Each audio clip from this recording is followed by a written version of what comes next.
Welcome back to the channel. Everyone, today's episode is pure chaos from start to finish. For sovereign citizens, for different judges, and each courtroom encounter spirals further out of control than the last. Every case somehow manages to outdo the previous one in sheer absurdity. Trust me, this lineup escalates fast. We're starting in Florida with our first contestant in today's courtroom circus. So sit tight, because things are about to get wild. Mr. Fox, before the court trial, possession of paraphernalia and a no valid driver's license. You understand the charges? You understand what you're charged with? No? No. No. She doesn't understand. Allegedly, you had methamphetamine on or about your person, and allegedly, it may have been contained within something that qualifies, aka a clear plastic bag, that qualifies as paraphernalia in the state of Florida. And allegedly, you were operating a motor vehicle without allegedly having a driver's license. You understand that? I understand the driver's license, yes, sir. Okay, well, Possession. I didn't say it was yours. Did I say it was yours? I said you've been charged with. Right. Nobody's asking if you did it. I'm just asking if you understand what the charge is. Yes or no? No, sir. Okay, then we'll bring you back tomorrow when you understand. I was hoping I'm not from this state. This county. If I can just resolve everything today. You got a parole hold. You wouldn't get out anyway. You got nowhere to go, man. So, do you understand the charges against you or not? I understand they charging me with it, yes, sir. That's all you got. See how easy that is? I don't know why do we have to go back and forth It's about not it? easy when you're in my shoes, sir. It's easy it's a yes or no question. Do you understand? I don't agree to the Nobody's contract. asking you to admit to anything. I just need to make sure you understand the charge. I'm a private citizen, sir. I'm shocked Under you're UCC focus. Oh, UCC? I have to admit, this judge is easily one of my favorites. The second he appears on screen, you already know you're in for something good. He's sharp, composed, and somehow manages to be entertaining without even trying. No matter what flavor of legal nonsense gets thrown at him, he dismantles it calmly and methodically. And today, he absolutely delivers once again. Hope in the other and see if that helps. Onset at 5,000 the meth, 1,000 paraphernalia, 500 on the driver's license, which oddly enough, the Supreme Court said you do need to drive. Court date is February the 17th at 9 o'clock, but you're not going anywhere because you got that probate or that parole. Step to your When you right sue to the me, T. Mr. Fox, when you sue me, make sure you spell it with two N's. I want to make sure that the AG's office gets involved. You don't have to worry about that, sir. I'm peaceful. Sign where the light is for your copy of that. Well, that's certainly one way to kick things off after the holidays. By the way, I hope you all had a great Christmas and an awesome start to the new year. Now let's move to our next courtroom showdown. This one takes us to Texas, where we meet someone who proudly declares that they do not consent to the law. Unfortunately for him, the judge quickly reminds him that laws don't operate on personal consent, especially when you're already standing in court. Let's get into it. Off the 11 o'clock calendar. Mr. Calzada, could you please turn on your video for me?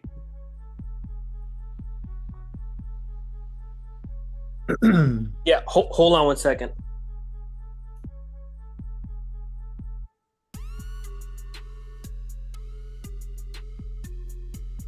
All right, good morning, Mr. Calzada. You're here for arraignment, so could you please tell me your full legal name?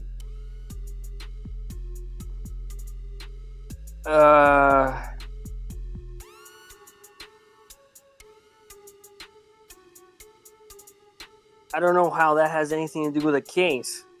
My name. Well, Mr. Calzada, I need to confirm who you are. So could you please Here I tell me? am. Well, I'm here please tell me physically present, right? Mr. Calzada, could you please, what is your first name? My first name? Well, Mhm. it could be anything, right? I could change my name at will, right? All right. I'm going to set this matter over for an in-person arraignment, and Mr. Lohr, you'll have law enforcement standing by. All right? Well, they got it. All right. So, Mr. Calzada, I will set this over. You will appear in person at the Bothell Municipal Court for arraignment. And yet, despite all that, he's still legally required to show up. Funny how reality refuses to cooperate with sovereign citizen logic. Maybe it's just me, but his voice has this strange cartoonish tone. Like he's tried way too hard to sound official, and ends up sounding like a Saturday morning cartoon villain instead. The longer he speaks, the less serious he sounds. Go there today, and you guys were all doing Snohomish County prisoners. Pretty busy, huh? The sheriff even said it's pretty busy. The court has to file a 1099-C. How you file a 1099-C for that bond? You don't need voter approval for that, don't you, those bonds? How much are the bonds? Mr. Calzada, I'm going to set this to December 31st at 1:30 in the Bothell Municipal Court in person. You will need to be there for arraignment, okay? So I will see you in person at the Bothell Municipal Court at that time, all right? Looks like there's no free will then. So then what am I doing here then? Hold on, what am I doing here? well, right now you are not responding to my questions. So Well, I'm you're not gonna have you responding to any of my. I don't have a problem of answering any of your questions, but I have a couple questions first. I have to understand too. I don't understand what's going on. I don't know everything. Look, nobody expects perfection. That's not the issue. The real problem isn't a minor misunderstanding. It's a complete lack of awareness about what actually matters here. This isn't about missing a small detail. It's about missing the entire point of the situation. in person so that we can be sure that you understand what's All going on. right, great. I'm glad. It's definitely implied, isn't it? It's not expressed. It's implied. December 31st at 1:30 in person. December 31st at 1:30, I'll be there. Very good. And that wraps up that appearance. I actually waited around on the 31st hoping he'd show up again, but either he skipped a hearing or it never got uploaded. Since that court usually posts everything, my guess is he didn't appear, which likely means a bench warrant isn't far behind. So don't worry. Chances are we'll be seeing him again soon. Now let's head over to Judge Slavin's courtroom to revisit a very familiar name, Eric Martin. A repeat performer and a guaranteed source of chaos every time he walks in. Ms. Sobe, you're here on the Martin matter, correct? Yes, Judge. We'll have a conversation outside. He'll be okay. So everyone,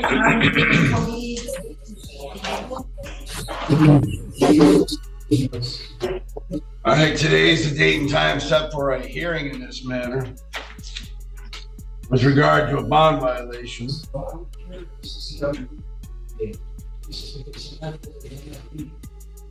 This is case 242448SM. People versus Eric Martin.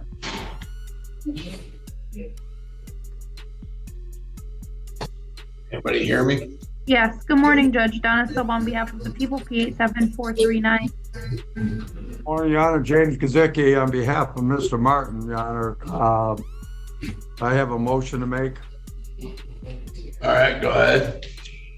Your Honor, I was making a motion to withdraw. I've had contact Mr. Martin before in other matters, and there's no attorney-client communication in this matter.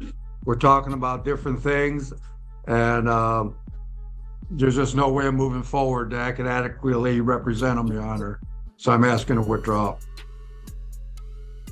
right, your motion to withdraw is granted. Mr. Martin, would you like a different court-appointed attorney? Yeah, I guess so, since he shows his willingness not to want to do his job and help me out, and he's misstating, making false statements you're talking about. There's a lack of communication. It certainly ain't on my part. I was pointing out to him relevant defenses. He just didn't want to do his job. That's clear what he made of me, so. Mr. Martin, I have found Mr. Gazicki to be a very competent individual, a very competent attorney in many, many cases. I've seen many trials, hearings, motions, practicing in front of this court, and I find him to be very competent. If you make one more negative comment about him, I'll hold you in contempt of court. I don't do that. We don't act like this isn't the Jerry Springer show. This isn't going to be a bunch of name calling. You're going to knock it off. Knock it off, Mr. Martin.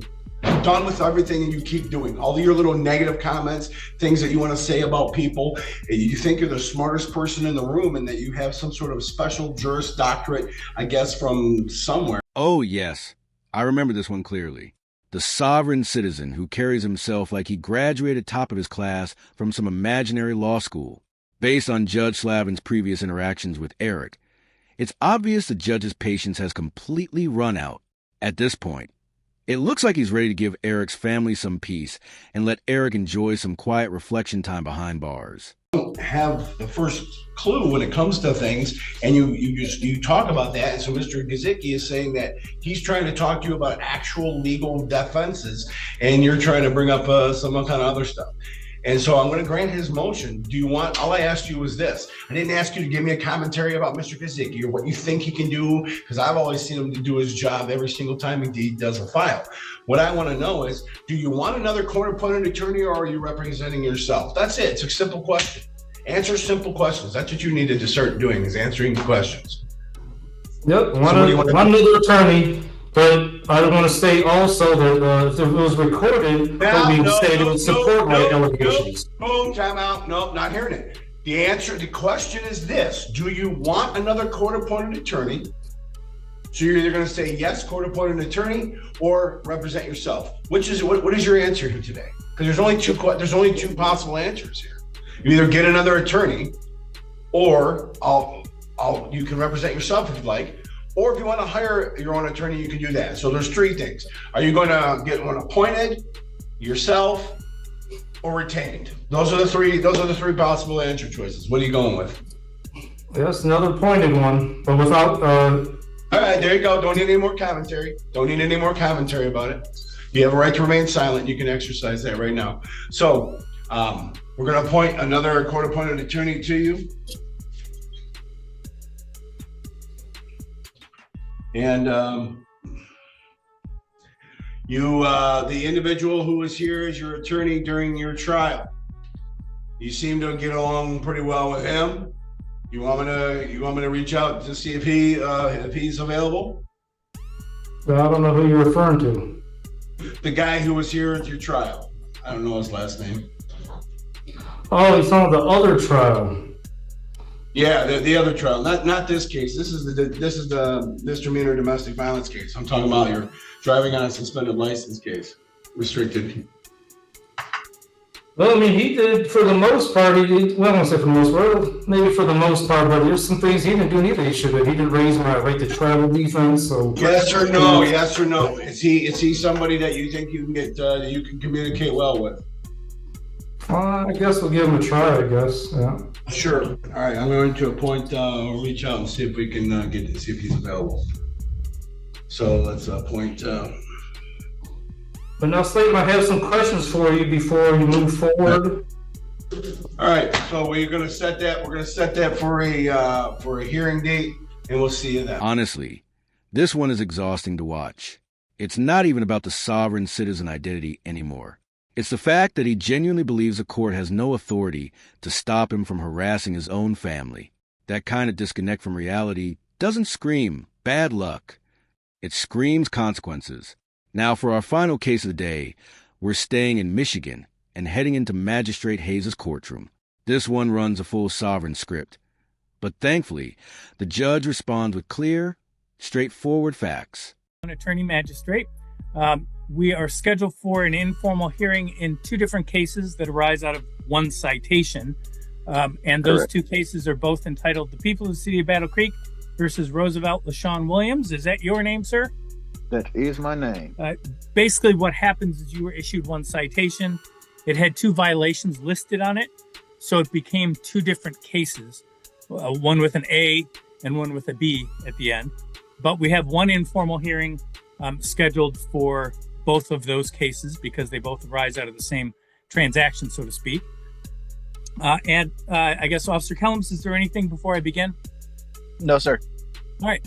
Mr. Williams, you're here because you were issued a citation. And in each of those two cases, so for each of those violations, you have three possible responses to the citation. You can first admit responsibility, be assessed the fines and costs, and be done with it. You could, as a second option, admit responsibility with an explanation, hoping that the explanation would cause the court to decrease the fines and costs a little bit. Or you can deny responsibility and have your hearing. It's my understanding that as to both cases, you wished to deny responsibility. Is that correct? That is correct. Okay. Well, here's how the hearing works. First of all, I guess I should read the citation. In the case ending with the letter A, it's alleged that back on November 19th of 2024, you were over at Fountain Street near Meacham Avenue in the city of Battle Creek, and you were issued a citation for not being able to provide a proof of insurance. This is a civil infraction. If you were found responsible, all other things being equal, the court would assess $125 fines, costs, and fees. It is a 0-point ticket. And in the second case that ends with the letter B, that same date, time, and place, you were issued a citation for having an expired registration plate. That is also a civil infraction. It is also a 0-point civil infraction. If you were found responsible, all other things being equal, the court would assess $110 fines, costs, and fees. So first question, is that the ticket or the two cases that you thought you were appearing about, Mr. Williams? It is. Okay, and same question to you, Officer Kellums? Yes, sir. Very good. In every civil case, the plaintiff has the burden of proof, and in a case like this, that burden of proof is called by a preponderance of evidence. Only question I have is, will the laws of the U.S. Supreme Court be applicable, and the federal statutes and definitions of motor vehicle and automobile be applicable in this proceeding? They are the state of Michigan laws that will be applicable. Okay. The other question is, are you already not bound by U.S. Supreme Court rulings? Every court is bound by relevant Supreme Court rulings. Okay. All right. He asks that question like he thinks he's setting up some brilliant legal trap, as if getting the judge to acknowledge Supreme Court precedent suddenly gives him control of the room. But it's nowhere close to the gotcha moment he imagines. It's like asking a math professor whether math will be used on the test. Obviously, it will. And it doesn't help his argument at all. So if you would both raise your right hands. Very good. All right, Officer Kellums, if you would begin, please. So on November 19th, 2024, I was on patrol for the Battle Creek Police Department. When I observed the vehicle that Mr. Roosevelt was driving, I observed that it had expired tags on the vehicle. I then conducted a traffic stop on Fountain Street near Meacham Ave.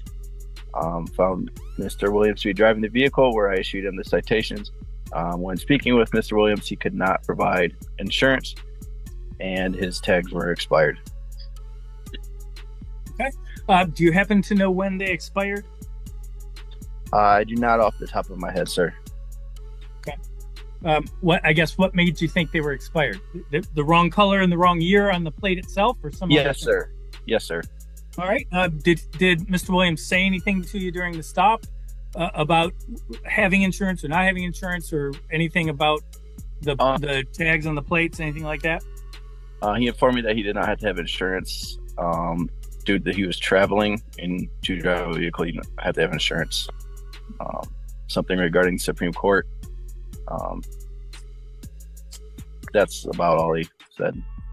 Okay. All right. Do you want me to consider anything else at this point, Officer Kellums? No, sir. Okay, Mr. Williams, could you hear Officer Kellums' testimony? Yes, I heard his testimony. Very good. Thank you for your patience. What do I need to know, sir?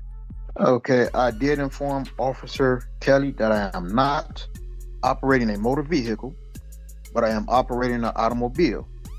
I did inform Officer Kelly of the ruling of Rodriguez v. Ray Donovan, U.S. Department of Labor, 769 Federal 2nd, 1344, where the U.S. Supreme Court's decision has ruled that all codes, rules, and regulations are for government authorities only and not for human creators.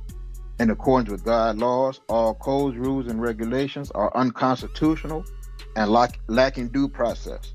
All right, I'm going to interrupt you just for a second. Are you telling me that a case at 769 Fed 2nd 1344 indicates that all laws are unconstitutional? All codes, rules, and regulations. Yes, sir. Rodriguez v. Ray Donovan. And if I'm not mistaken. And you said that was Department of what? U.S. Department of Labor. Okay. U.S. Department of Labor doesn't publish decisions in the Fed 2nd. Can you tell me a little bit more about the case? What was that issue in the case? It was regarding what we're discussing here, the requirements. This argument pops up constantly, so let's break it down simply. Yes, 18 U.S.C. Section 831 uses the term motor vehicle, and yes, it relates to commerce. But what people ignore is the opening line, which clearly states that those definitions apply only within that specific chapter. When you actually read it, only 2 sections even mention motor vehicles, and 1 reference is about space vehicles. No matter how creative someone wants to be, your Honda Civic is not a spacecraft. Stated is determined as something that's transporting goods, which I'm not transporting goods. I understand your position, and I can tell you that position doesn't happen to be legally correct. But go ahead. So you're basically stating that there's a misinterpretation of what's in black and white? No, I'm telling you that you have misinterpreted the application of 18 U.S.C. 31A6 and 769 F 2nd or Fed 2nd 1344. Okay, but well, I see what I've heard your argument. So there will be no further arguments because I see that you're not going to agree to, because like I said, when I've given it to you, the cases where they're like Shapiro v. Thompson, where the U.S. Supreme Court has said that a driver license is not a requirement, that you're trying to convert a right into a privilege, to which is covered by Article 1, Section 8. I'll ask you this. Is that right, the right to travel? That is a right to travel, convey, however you want it, by the U.S. Constitution. What you just told me was that somehow but regardless, am trying to convert a right into a privilege. Now, the question I have for you is, what right has been converted to a privilege? My right to freely travel encumbered and now, unfettered. I will ask you this. How is your right to travel removed by receiving the citation? By trying to require me to have a license to operate a automobile, which is my private vehicle. Okay. All right. Is there anything else you want me to consider? No. That's truly the backbone of his defense. Then the outcome is obvious. He's guilty. And here's where confusion often happens. The phrase right to travel does not appear in the Constitution. What does exist is a recognized, unenumerated right affirmed by the Supreme Court in cases like Shapiro versus Thompson, which confirms that citizens have the freedom to move between states. But that principle doesn't cancel traffic laws, licensing requirements, or the authority of the courts just because someone claims it does. I can tell you this. The Michigan motor vehicle laws, including the laws that require you to carry insurance, that require your vehicle to be registered, and require that registration to be current, do not run in violation of any right to travel under the Constitution or the United States Supreme Court decision that you have cited. In fact, Michigan courts have held that essentially the right to travel means the right for you to move from A to B, not the right for you to travel from A to B under your most convenient way. So you could walk from point A to B all you wanted. You could take a taxi or an Uber or a plane or a train or a bus. But if you wish to travel by using a motor vehicle, the Michigan laws are applicable and don't unconstitutionally interfere with the right to travel. It doesn't convert the right to travel into a privilege. You are not denied the right to travel. You may be denied the privilege of traveling via a motor vehicle that you are operating. So, okay, so that is what the law says, and that's what I'm finding. Is there anything else you want me to consider about that finding? Shuttleworth v. Birmingham, U.S. 147. Do you mind telling me what the U.S. Supreme Court ruled in that? U.S. 147 doesn't give me the site of a case. That's an incomplete site of a case. Okay. It was Shuttle. And if you wish me to consider the case, why don't you tell me what was at issue in the case and what year it was decided? I said Shuttleworth v. Birmingham, U.S. 147, 1969, where it says license. U.S. 147 is not a complete site. The way you cite to a case is by name and then volume number and then the name of the publication and then the page number. So, for instance, when you said 769 Fed 2nd 1344, what that means is volume 769 of a book or volumes called The Federal Reporter, 2nd edition, at page 1344. So when you're asking me about this most recent case that you've talked about, what you said was US 147, I think. That's not the citation to a case. So you're going to have to tell me more about that case. Who were the parties to that case, and what issue was before the Supreme Court in that case? Okay, so you didn't hear me cite the name of Shuttleworth v. Birmingham? I heard you say the name. That doesn't tell me what. That's not a complete cite of the case. All right. Do you not have the documents that I filed when I filed to say that I want to have an informal hearing? The affidavit that writes that my there are documents that have been scanned into the court that you dropped off. Okay. So from those documents, why don't you tell me the proper... Let's be real. Expecting him to accurately cite Supreme Court proceeding is unrealistic. Sovereign citizens constantly misinterpret cases like Shuttlesworth versus City of Birmingham, which dealt with civil rights and freedom of assembly, not some unlimited right to ignore laws. Every time they reference it as a legal shield, it's not a powerful move. It's just a misunderstanding of what the case actually says. Okay, traffic infractions are not crimes, blah, blah, blah. Person faced with... Okay. Right. Traffic infractions are not crimes. That's absolutely correct. They are civil infractions for a reason. I was reading from a different case, but the case that I'm citing from states that no license necessary to drive an automobile on public highways, streets. No license is necessary. The word operator should not include any person who solely transport his own property and who transport no persons or property for hire. Where's that citation from? Okay, I just appeal it, and that way I can make sure all citations are. It's fine. I mean, the idea is I can't look up what you're telling me, right, without a proper citation. So you can read. I mean, for all I know, and I don't mean this, I'm using a farcical example.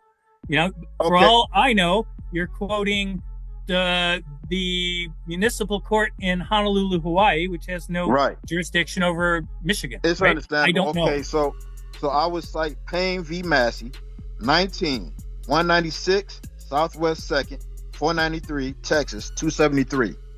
Well, and I can tell you that Texas law, a court interpreting Texas law, that decision wouldn't be controlling on a Michigan court. But that's fine. I think I understand where you're going. If you want, I don't need to consider anything else. I'm just asking you, is there anything else you want to present to me? If you're not going to consider anything else, then we can proceed on to your ruling, of which I know you're going to find. So, and like you said, I have a right to appeal it. So yeah, and I'm willing to listen. If you're going to quote something, I need to know what you're quoting, and I need a proper citation so I can look it up myself, right? Because otherwise people could just run around quoting Mickey Mouse if they wanted. Right. Okay. So nothing against you. So the question to you is, what else do you want me to consider at this point that you haven't yet told me? Okay, Zobel v. Williams, 457 U.S. 55. And why are you citing that case? What is it telling me? Because it states that, let me see the above, blah, blah, blah. To travel unencumbered and fettered on common public way or highway, which is their right to so do. held that the right to travel is constitutional protected. Yep.